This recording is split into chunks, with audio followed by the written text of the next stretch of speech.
Dave Scott, Hub Media, back with Lill from CMHA. Brant, Haldeman, Norfolk. I'm trying to remember all your titles. I didn't even have them down on my sheet today. I feel terrible now. You got them covered. You got all the counties covered. But we're talking about the Suicide Bereavement Support Group, and I thought this was kind of critical, especially after a big pandemic, especially suicide's just one of those things that I don't know how a person could ever get over that, losing someone they love or a friend in any scenario. But CMHA has a program, so let's talk about how you can help.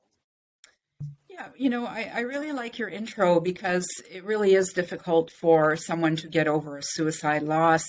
With a terminal illness or a car accident or other types of deaths, that you may have time to prepare for it, or it's something that is expected, But with a suicide, most people see that it comes out of nowhere. People didn't see the signs, and it's very jarring and jolting and devastating for the entire family for many reasons.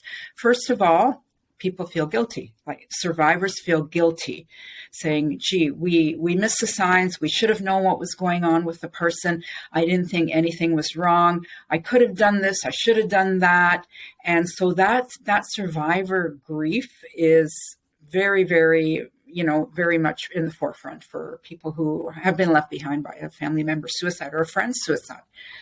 So that's really huge as well. That's something that you just can't prepare for because it is such a different type of loss. So suicide support is survivors suicide loss support is critical. And that's where our group comes into play.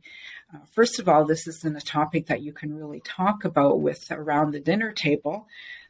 Often people don't want to talk about it within the family, or the stigma is huge. But this is a group where you're safe. People understand what you're going through, and it's a remarkable source of support. And people always say, gee, I didn't know there was something like this. It's really wonderful to gather with people that know what's happened, know the things that we're dealing with as a family, the dynamics, and can really talk openly and honestly.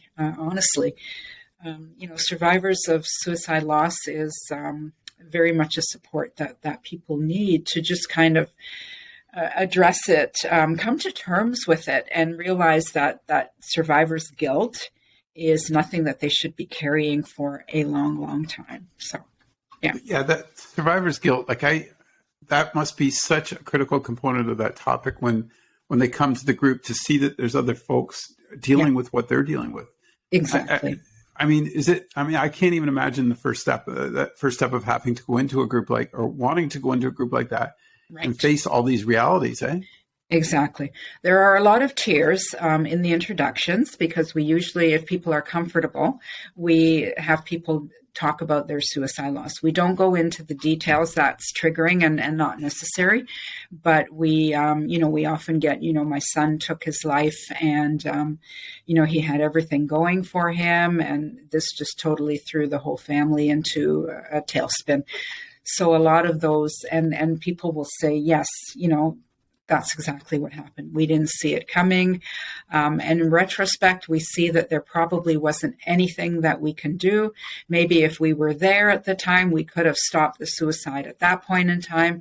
But there would have been another time when the person would have, done what they intended to do. So we have to tell people, we have to remind them that guilt, although it's understandable, really, that guilt does not need to be on them because it was a choice that the person took to take their life.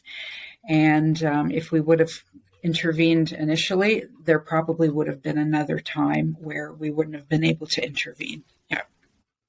Is there? I imagine there is programs.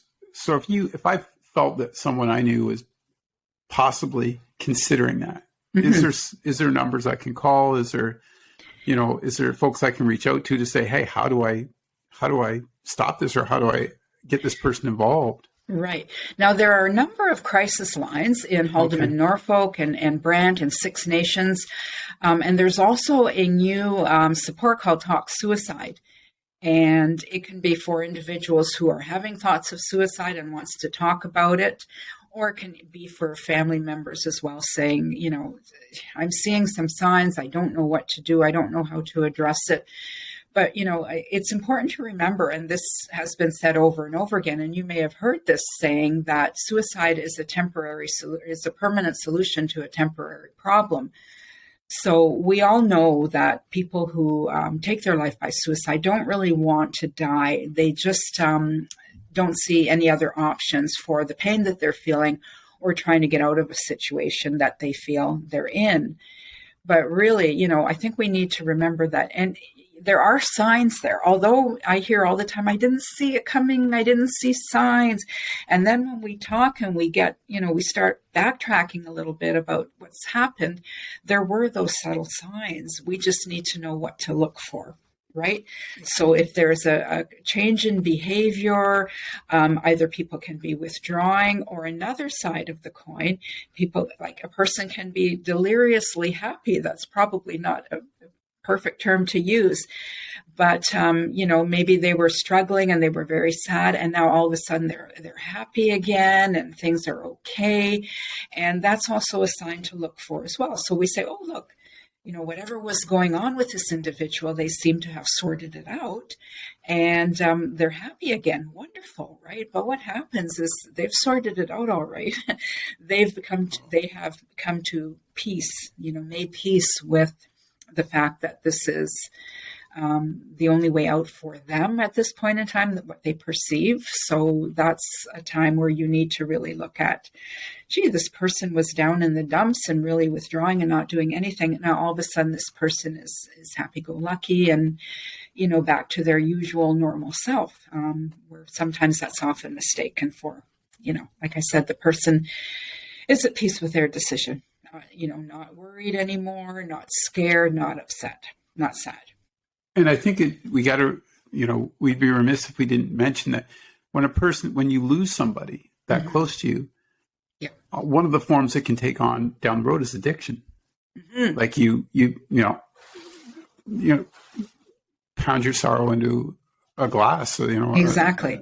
And I think that's probably another thing, eh? Absolutely. You develop, without proper coping mechanisms and getting that support that you need, you develop unhealthy coping skills, right? So part of unhealthy coping skills is turning to addiction, drugs, alcohol, whatever your poison of choice is.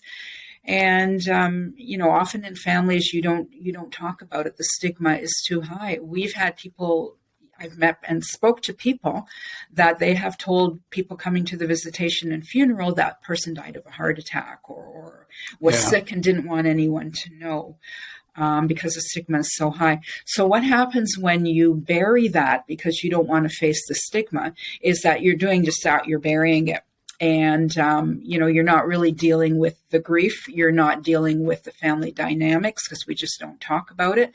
And the healing never really comes to fruition. There can be triggers like anniversaries or birthdays or holidays. And when the grief just starts all over again. And, we see that all the time. We call it a complicated grief. And, there's many facets and definitions of complicated grief. However, bottom line, it is a grief that you have not come to terms with. And grieving is a process. And if you don't go through that process, the healing never really, it takes a long, long time to heal if you heal at all. Healing and grieving, it's a lifelong process. You're never really going to forget when you've lost someone, especially under the circumstances of suicide. However, coming to terms and accepting the new normal is something that happens through suicide bereavement support. The mental health, too, of someone that does take their own life. There must be so many different facets to talk about. We should definitely do a show on that because there's so many different areas, right, that could have caused that thought process to override the system. Yes. Like I like I said, I don't really know, but I think that's something maybe on our next show. That's what we'll talk about. For sure. I got to let you get back to work, though. It's work day never ends for you. It never does. It's been a pleasure talking to you about such an important topic. Yeah, thank you for taking the time today, Lill. Thank you.